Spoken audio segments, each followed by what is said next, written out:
Olá pessoal, sejam muito bem-vindos a mais um módulo aqui do nosso curso de SEO.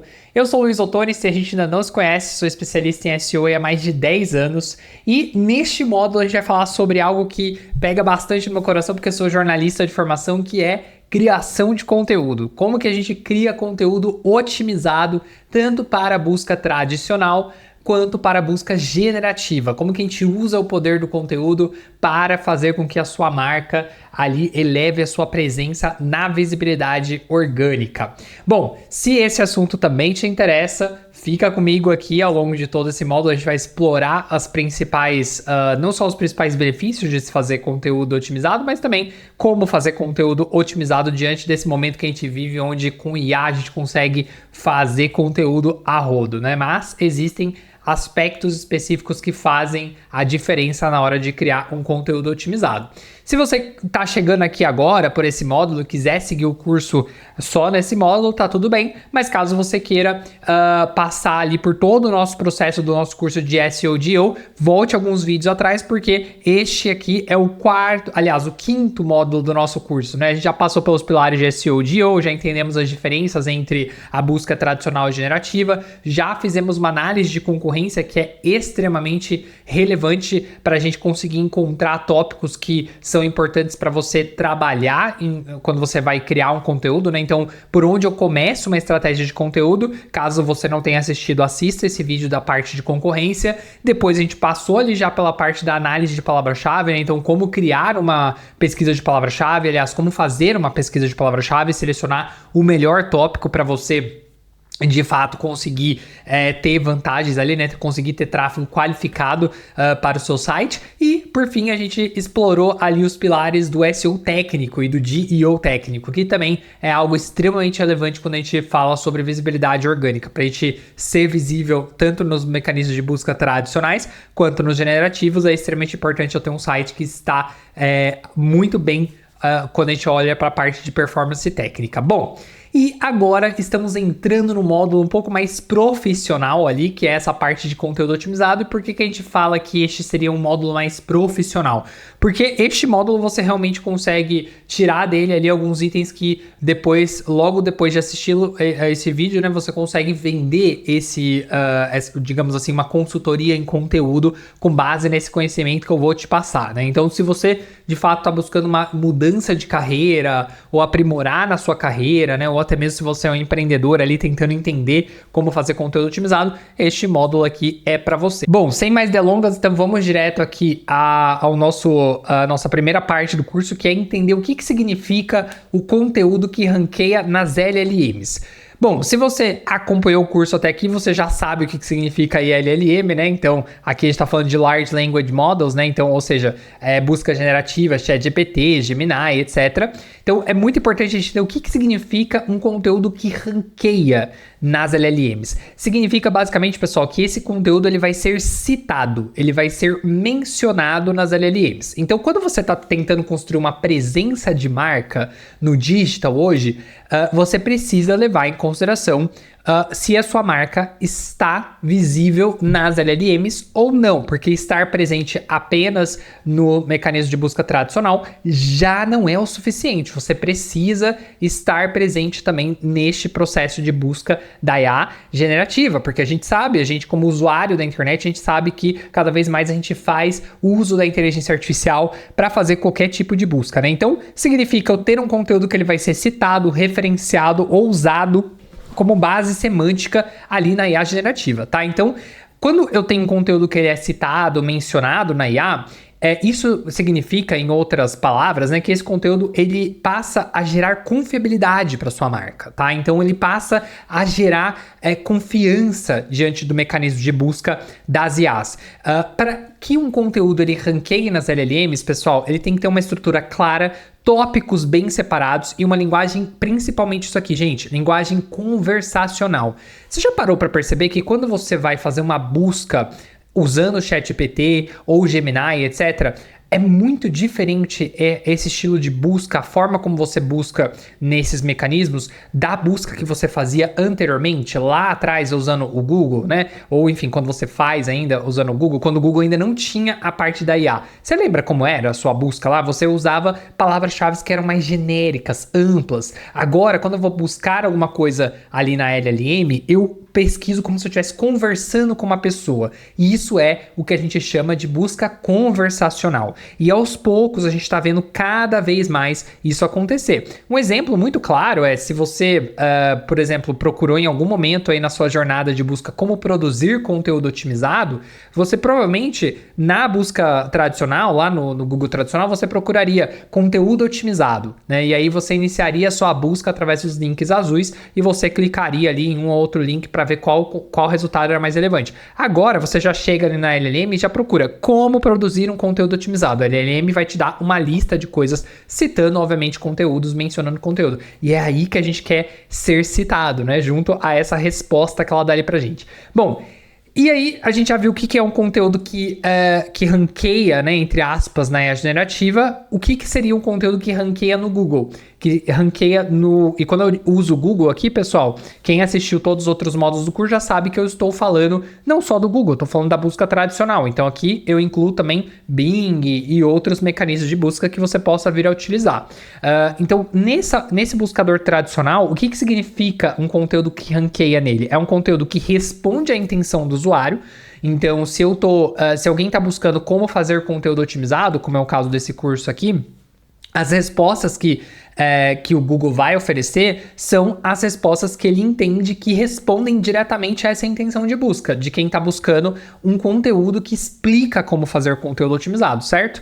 Que tenha profundidade, que seguem as boas práticas de SEO tradicional, as quais, se você assistiu os módulos anteriores do curso, neste momento você já sabe quais são, que é otimizado tecnicamente, que assistindo o último módulo você também já sabe o que isso significa, né? Então é um conteúdo que está em uma página que ela carrega rápido, que é mobile friendly, né? Então tem todos esses pontos, que tem o EAT claro, né? Expertise, confiabilidade e confiança, né? Então os conteúdos que ranqueiam bem no Google, eles têm que gerar confiabilidade, porque a gente tem muitos e muitos sites e links disponíveis com informação, mas não são todos eles que podem dizer que a informação que está ali é assinada por alguém que é profissional naquilo, que tem confiabilidade em cima ali de um segmento, né, de um setor. Então, quando você cria um conteúdo que você quer que ranqueie bem na busca tradicional, você precisa ter dentro daquela página pilares, né, sinais que são enviados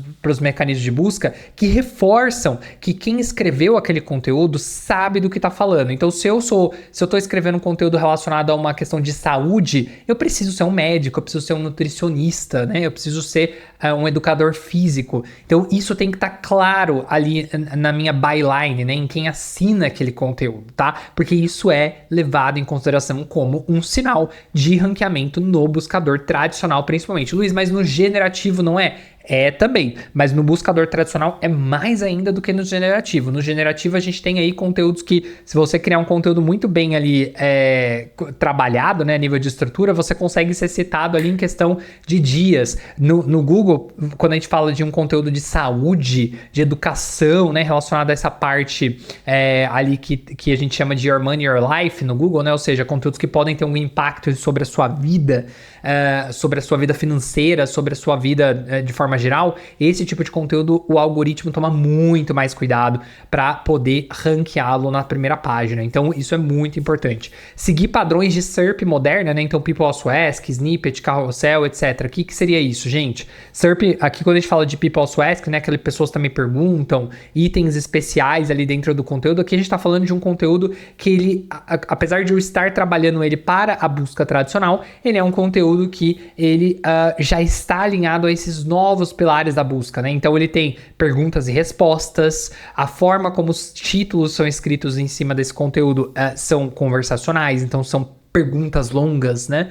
Então esse tipo de coisa conta bastante em um processo de ranqueamento da busca tradicional, beleza? E aí quando eu tenho a união de SEO com IO e GEO, eu tenho o que a gente chama de um conteúdo ideal para ambos, tanto para a busca generativa quanto para a busca tradicional, tá? Então, quando eu tenho um conteúdo que ele tem estrutura, hierarquia, otimização técnica, somada a um conteúdo que é otimizado para os modelos de inteligência artificial e somado a um site que segue as estratégias ali para aparecer nas respostas dos LLMs, né? E aqui vocês vão saber o que eu tô falando, principalmente quem assistiu o último módulo aí da parte de SEO/DEO técnico. Aqui a gente tá falando de um site que possui rich snippet, né? Marcação de dados estruturados, esquema. Então, quando eu uno todos esses itens aqui, aí sim eu tenho um conteúdo ideal para ambos. Então, quando a gente fala de escrever conteúdo para a era generativa, aqui, gente, a gente vai muito além do conteúdo escrito.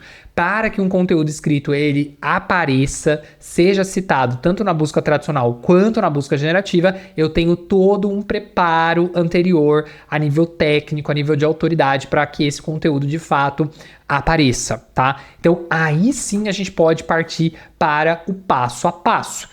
Como que a gente inicia a nossa jornada na escrita de um conteúdo generativo? Gente, antes de eu selecionar um tópico, né, uma palavra-chave que a gente chama, é necessário a gente considerar 3 coisinhas. Primeiro, intenção de busca. Quando você está selecionando um tópico, você precisa levar em consideração se aquele tópico que você quer escrever sobre, de fato, ele é um tópico que ele deveria ser escrito em cima de um conteúdo de blog, ou se ele é um tópico que ele vai ranquear mais dentro de uma página comercial, transacional. Vocês vão me ver falar bastante sobre essa questão de intenção aqui ao longo deste módulo.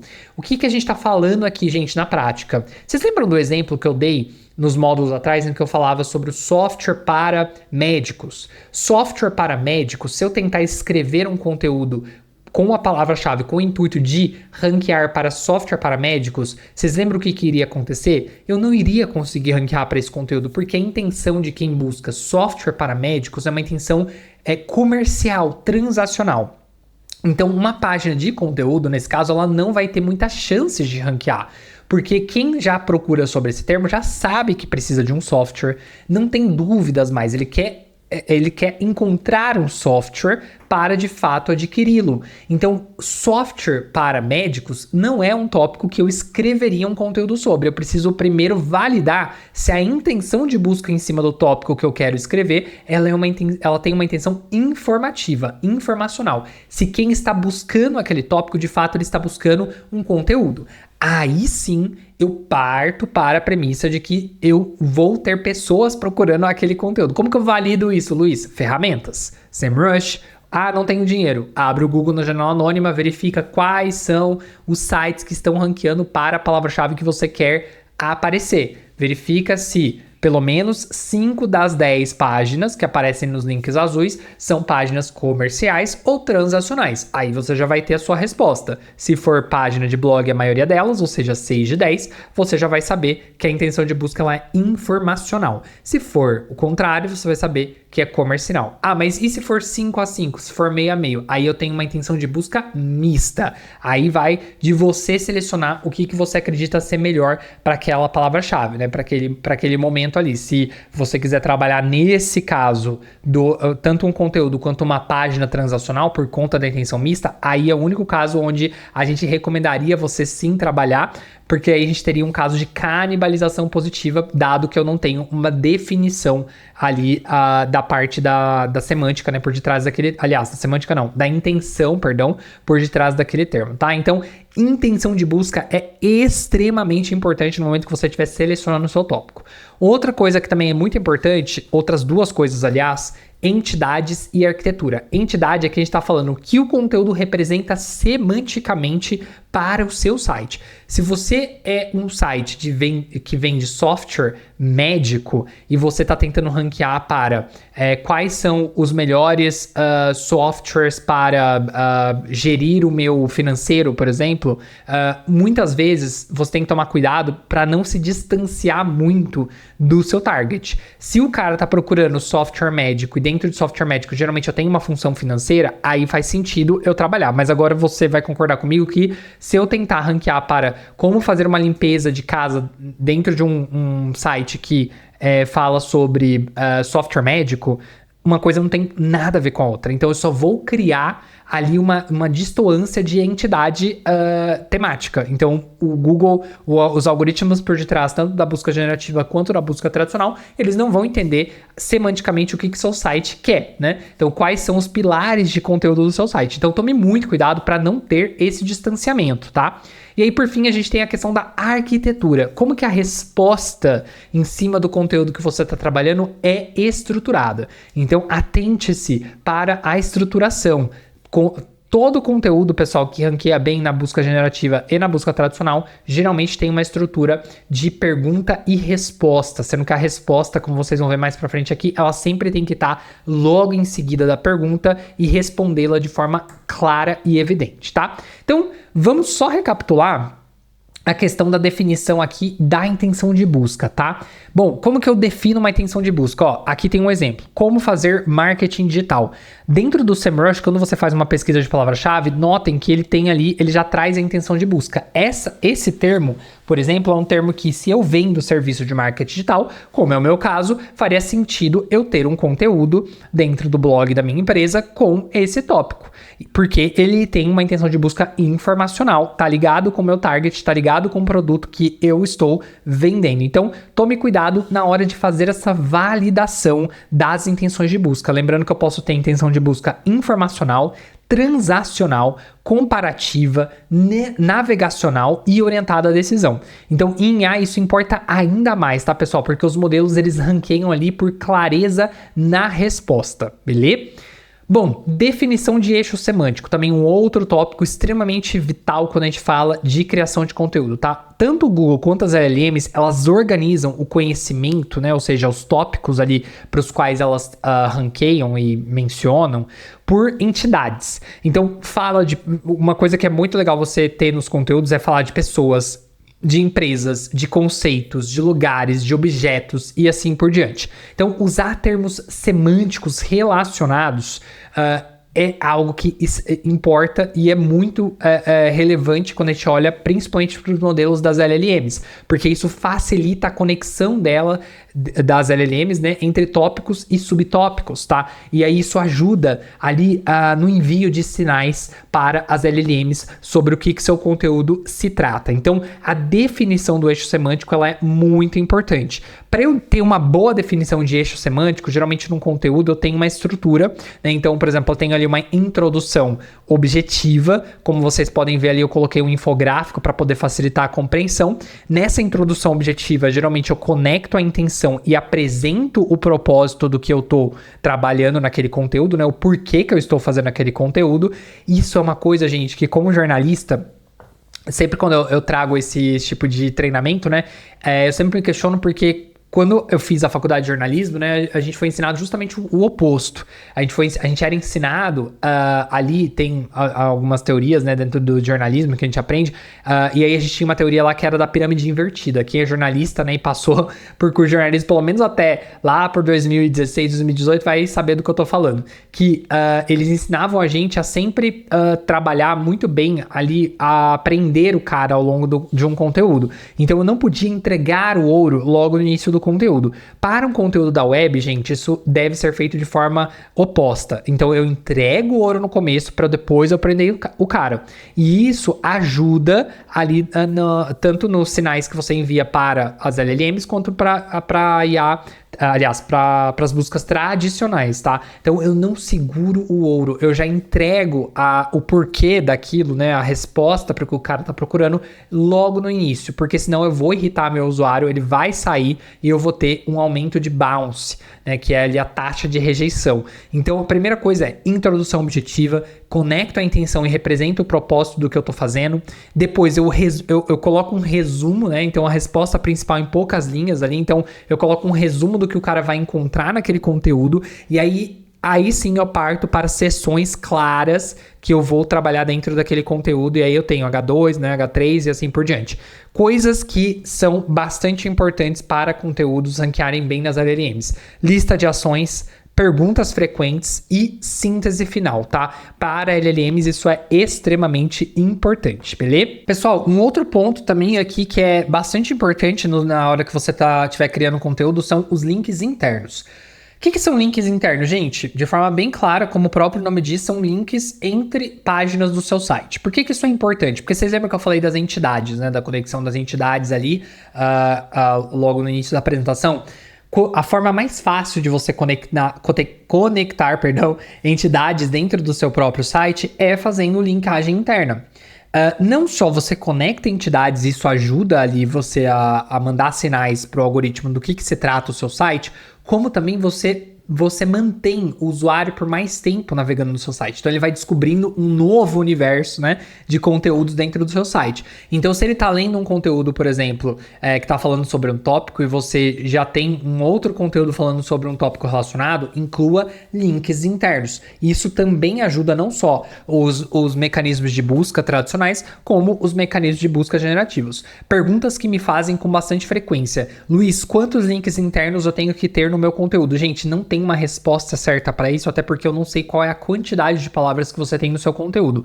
O que eu posso te dizer é o seguinte: cuidado para não exagerar nos links internos, né? Para não ficar aquela coisa também, tipo, que fica muito falsa ali, eu ficar colocando um monte de links internos dentro do meu conteúdo só para forçar a linkagem. Não tem necessidade disso, né? Então, pelo menos 2, 3 links internos aí tá bom, mas isso também vai depender muito de quantos outros conteúdos você possui no seu site, porque às vezes o seu site está começando agora, você não tem muito conteúdo para poder fazer essa linkagem. Então, essa é uma pergunta que o pessoal me faz bastante e a resposta é: não tem uma resposta certa.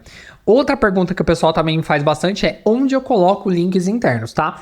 Se você estiver falando aqui de onde você coloca se é tipo no início, no meio, no final do conteúdo, não existe também uma resposta certa para isso. O que você deve levar em consideração é, se você estiver colocando links no início do conteúdo, toma cuidado para não também tirar o cara de um conteúdo logo no início, sendo que às vezes você quer prender ele mais tempo dentro daquele conteúdo que ele já chegou e que ele está lendo ali. Uma forma que você tem aí de, às vezes, manter, né, a sessão desse cara ativa no conteúdo que ele está lendo é colocar o link para abrir em uma nova aba, porque daí ele não interrompe a sessão naquela página que ele já está, e ele abre o link nessa nova aba, verifica o que ele quiser lá e volta para essa aba. Então, esse também é um ponto que o pessoal me pergunta bastante. Não existe ali uma resposta certa, só tem um ponto que eu colocaria para vocês considerarem sempre. Link interno é uma oportunidade muito boa também de você vender um serviço, um produto, etc., ao final daquele conteúdo. Então, eu geralmente coloco linkagem interna principalmente no capítulo de conclusão dos conteúdos, porque no capítulo de conclusão eu já entreguei o que o cara queria de informação, eu já criei um elo, criei uma confiabilidade com ele, e aí agora sim eu me sinto confortável de pedir para ele fazer alguma coisa, para ele performar alguma ação, seja se inscrever no meu site, seja, fazer um formulário, comprar algo. Então, se você for colocar um CTA, um Call to Action, tente colocá-lo de uma forma mais natural possível lá no final do seu conteúdo, em vez de você colocar logo no início daquele seu conteúdo, beleza? Então, isso é um ponto que também é bastante importante quando a gente olha para a linkagem interna, tá? Então, não tem um número certo de links internos e não tem também uma posição certa ali em relação ao início, meio e fim.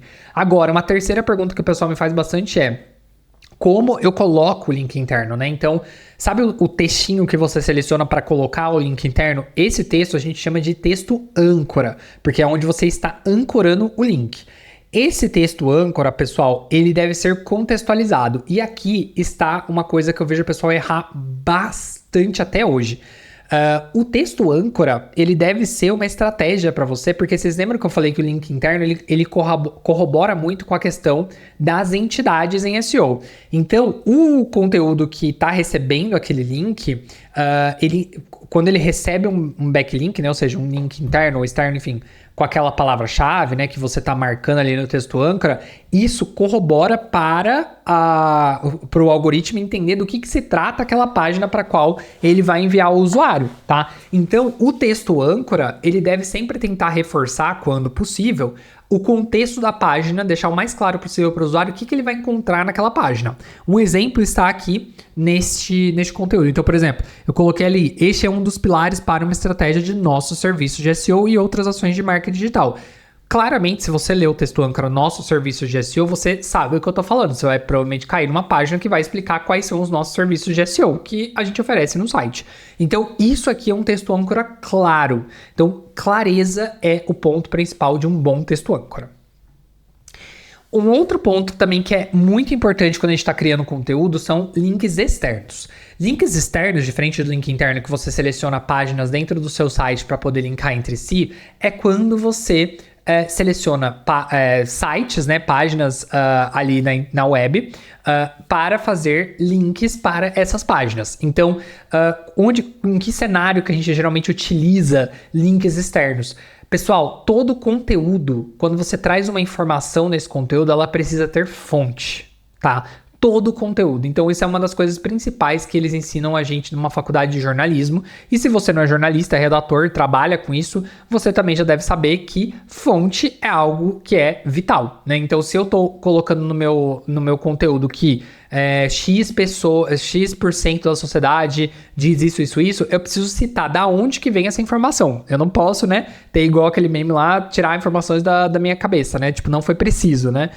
Então, assim, eu não posso me ausentar, né, de colocar fontes. Então, sempre que eu crio um conteúdo, eu preciso ter fontes citando esse conteúdo. Um problema muito grave das IAs, quando eu uso IA para poder criar conteúdo, é quando a IA, ela cria conteúdo que não existe, aliás, cria fontes que não existem, né? Então, quando eu tenho a IA criando fontes que não existem, isso é um problema gravíssimo, porque ela está colocando ali dados, sites e etc., que não existem dentro do meu conteúdo. Então, o que isso vai ditar para o algoritmo sobre a minha pessoa e o meu site, que eu não sou confiável, né, quando eles estiverem fazendo ali a validação do meu site. Então, isso é muito importante, tá? Quando você for colocar fontes externas para poder citar dentro do seu conteúdo, cuidado com quem você está citando, dê preferência para organizações públicas, né, ONGs, enfim, instituições que são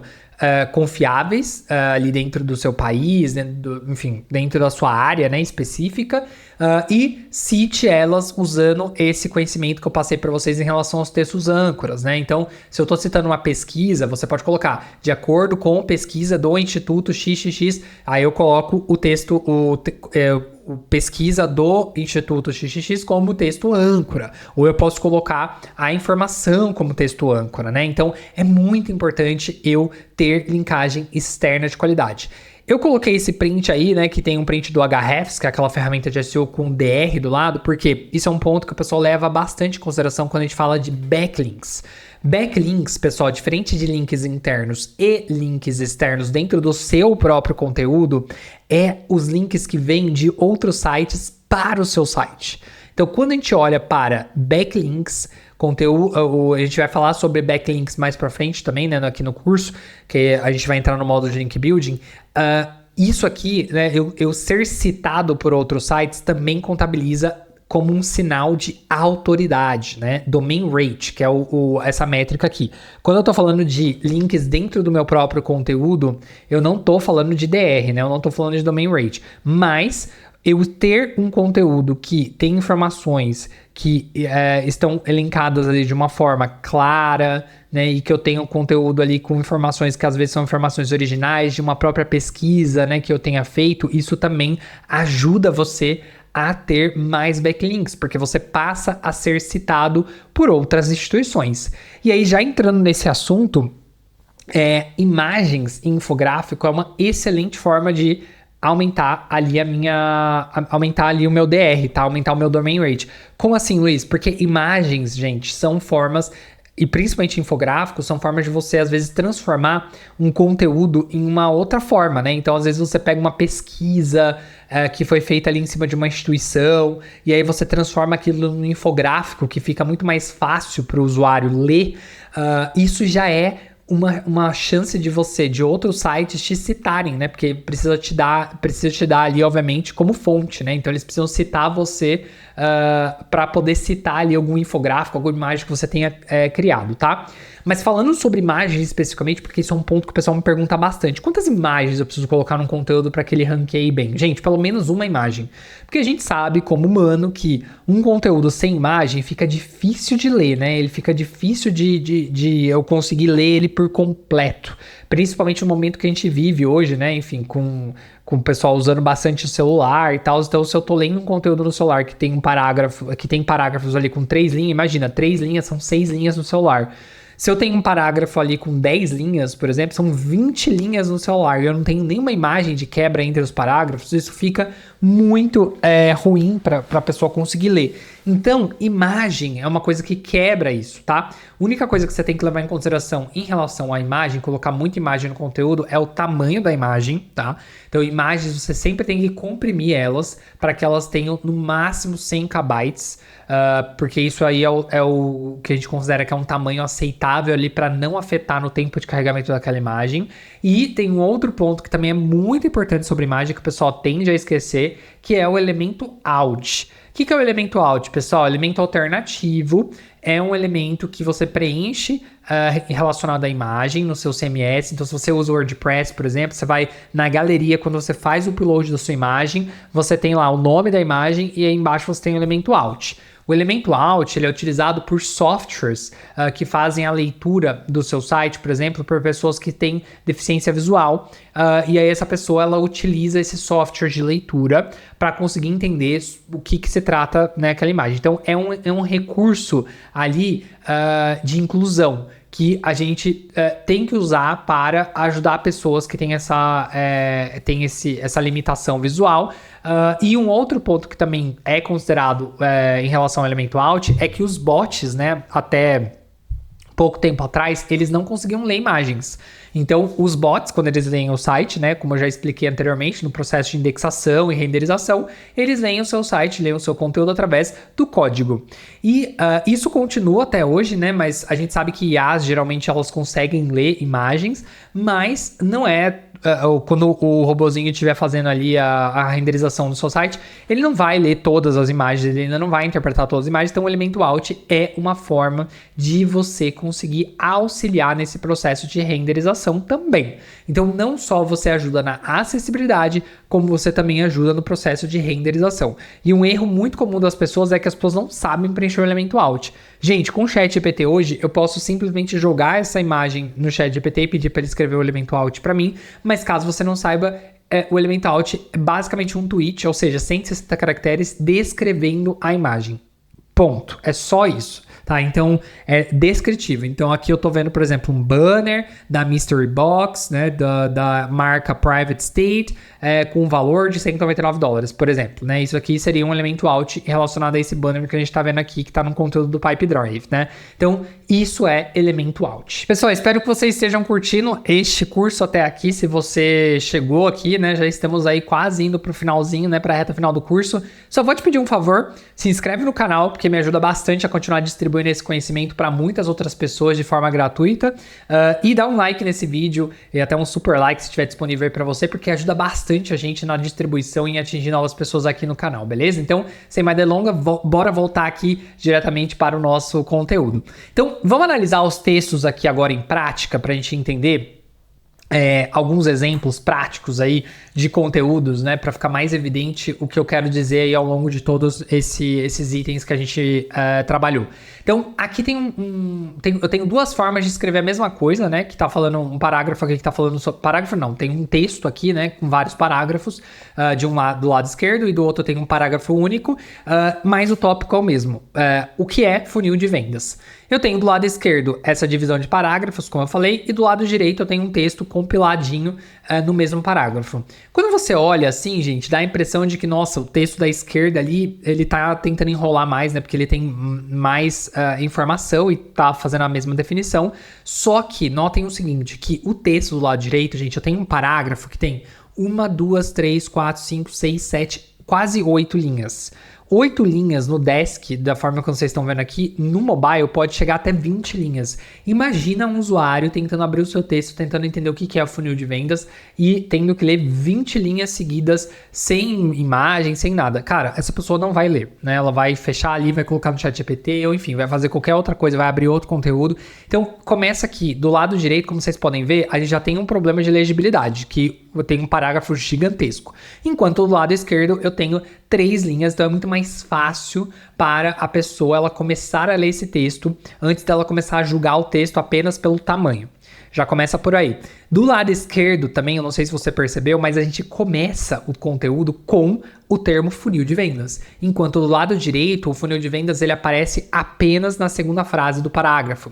Então isso é muito importante a nível de SEO e de EO. Quanto mais à esquerda eu coloco a palavra-chave, melhor, porque como eu já expliquei para vocês lá no nosso módulo sobre renderização, né?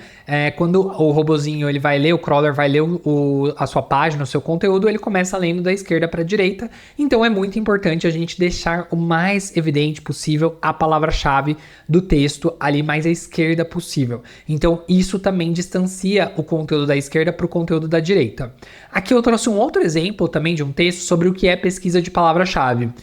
Então, como vocês podem ver, do lado esquerdo a gente tem ali o que é pesquisa de palavra-chave com 4, eu tenho parágrafos divididos, enquanto do lado direito eu tenho também parágrafos divididos, que estão bem mais compilados ali, né? Então, estão em duas linhas, né? Só que do lado esquerdo, apesar de ele estar maior, notem a diferença na forma como a gente desenvolve a informação. Vocês já devem ter notado que tem um link ali no meio, né? Então, quando eu falo de link, olha a diferença do lado esquerdo para o lado direito. Do lado direito, eu até defino o que é pesquisa de palavra-chave. Só que do lado esquerdo, eu não só defino a pesquisa de palavra-chave, como eu também trago o objetivo dela com base no Search Engine Journal, que é um veículo extremamente importante dentro da área de SEO. Então, eu estou citando o Search Engine Journal, eu estou falando para o usuário e estou mandando os sinais ali para o algoritmo de que essa informação não está sendo tirada da minha cabeça, né? Eu sei da onde eu tô trazendo isso, eu sei da onde essa informação veio. E quando eu faço o envio desse sinal, o algoritmo ele sabe também que esse veículo, essa página, ela tem de fato autoridade dentro do nicho ali de SEO, de conteúdo. Então, o texto do lado esquerdo, nesse caso, é muito superior ao texto do lado direito. Então, cuidado com esses aspectos que parecem besteira, mas que são muito importantes. Sempre mantenha a palavra-chave mais à esquerda possível.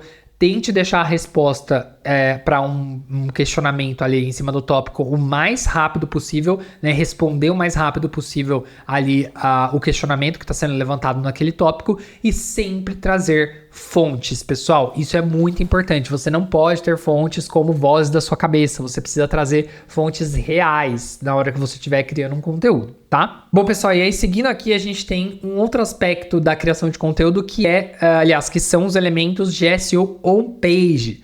SEO on-page, gente, são elementos que estão visíveis ali na página e quando a gente olha principalmente para a criação de conteúdo, a gente está olhando aqui para a estrutura de títulos. Vocês devem lembrar também no nosso módulo de SEO técnico que a gente falou da hierarquia de títulos e o porquê que elas são relevantes. E eu trouxe elas aqui novamente para a gente não esquecer disso. Então, se eu tenho um texto, por exemplo, falando o que é marketing digital, eu só posso ter um H1, que aqui no caso, como vocês podem ver, é a palavra-chave o que é marketing digital.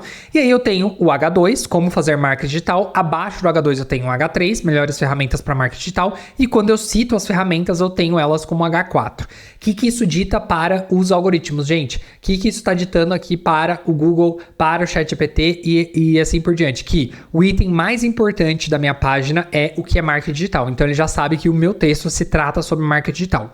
Um item abaixo do mais relevante é como fazer marketing digital. E aí eu vou afunilando, né? Eu vou trazendo ali a questão das ferramentas e aí depois eu volto para a superfície, como planejar uma campanha. Então, lembrem-se, hierarquia de títulos é muito relevante porque eu estou dizendo para os algoritmos, estou enviando um sinal para o algoritmo de que dentro do meu conteúdo, o que é mais relevante e o que vai ficando menos relevante conforme eu vou chegando mais próximo do H6. Então, de H1 para H6, quanto mais próximo de H1, mais relevante, quanto mais próximo de H6, menos relevante, tá? Então, isso é muito importante quando a gente está fazendo uma marcação de conteúdo ali dentro do meu WordPress, dentro do meu CMS de forma geral. Um outro aspecto de SEO on-page, pessoal, é a questão do title e da meta description. Se você já trabalhou com conteúdo SEO em algum momento da sua vida, você vai saber que tem ali dentro do WordPress, por exemplo, aquele plugin Yoast, né, que é mega conhecido. Agora, se você não faz a mínima questão do que eu tô falando, calma, vou explicar rapidamente, vou retomar aqui esse ponto. Title tag e meta description, pessoal, são tags dentro do HTML, que é uma linguagem, né, de código, que é, lembra que eu falei para vocês, que o robô ele enxerga a página através do código, certo? O título e a meta-descrição, né, title e meta-description em inglês, nada mais é do que o title, aliás, o título e a descrição da sua página, como elas aparecem no Google. Sabe quando você procura ali no Google por alguma coisa e aí aparece sempre os links azuis, tem o título e tem a descrição. Isso é o que a gente chama de title e meta-description. Existem boas práticas para você preenchê-las, tá? Então, geralmente a gente pede para que os títulos e a meta-descrições, elas usem palavras-chave dos conteúdos e deixe essas palavras-chave o mais à esquerda possível, só que use cautela, você não precisa aqui tentar de qualquer forma colocar a palavra-chave, tente da forma como você acha que faria mais sentido, tá? E a gente tem ali uma questão de limitação ali de caracteres, né? No título de 60 caracteres e na descrição de 160, mas isso meio que vem caindo por terra ali com a IA generativa que não traz mais esse limite e o próprio Google também, às vezes, ele não usa esse limite ali na hora de apresentar as respostas. Então, em relação a esse limite, né? Não existe de fato ali um limite hoje de 60 e 160 que você tem que estritamente seguir. Tenta manter em algo em torno aí desses números que eu falei para vocês, mas o mais importante é tentar usar a palavra-chave, principalmente no title, e na meta-descrição você tentar trazer o usuário para perto de você no sentido de querer clicar ali naquele conteúdo. Então, ter um CTA, né, um Call to Action claro na meta-descrição é extremamente importante, beleza? Pessoal, em resumo, então, tudo que a gente aprendeu aqui, para a gente resumir em uma palavra, em uma sentença, aliás, é: conteúdo que ranqueia hoje é aquele que resolve, educa, estrutura e comunica claramente. Clareza, gente. Você não escreve apenas para o Google, você está escrevendo para pessoas, para as LLMs, para dispositivo, para assistência e todo o ecossistema da busca. Então, quando você estiver escrevendo um conteúdo com o uso de IA, pegando ali a IA como uma ferramenta, leve isso em consideração. O que você pode acrescentar para humanizar aquele conteúdo, para você fazer com que aquele conteúdo ele fique mais appealing ali para a pessoa que está procurando sobre aquele tópico. Ao mesmo tempo, inclua esses itens técnicos que a gente mencionou, né, aqui várias vezes ao longo deste módulo de conteúdo. Então, não se esqueça da questão das imagens, dos infográficos, os links internos, os links externos. Então, tem vários itens que vão ajudar o seu conteúdo a ser citado, a ser mencionado e a ranquear bem ali na busca generativa. Pessoal, se você curtiu este módulo, se você aprendeu alguma coisa, novamente, eu só vou te pedir uma coisinha, que é deixar um like neste vídeo, se inscrever no canal, porque a gente tem muitos vídeos aqui no YouTube. Se você estiver assistindo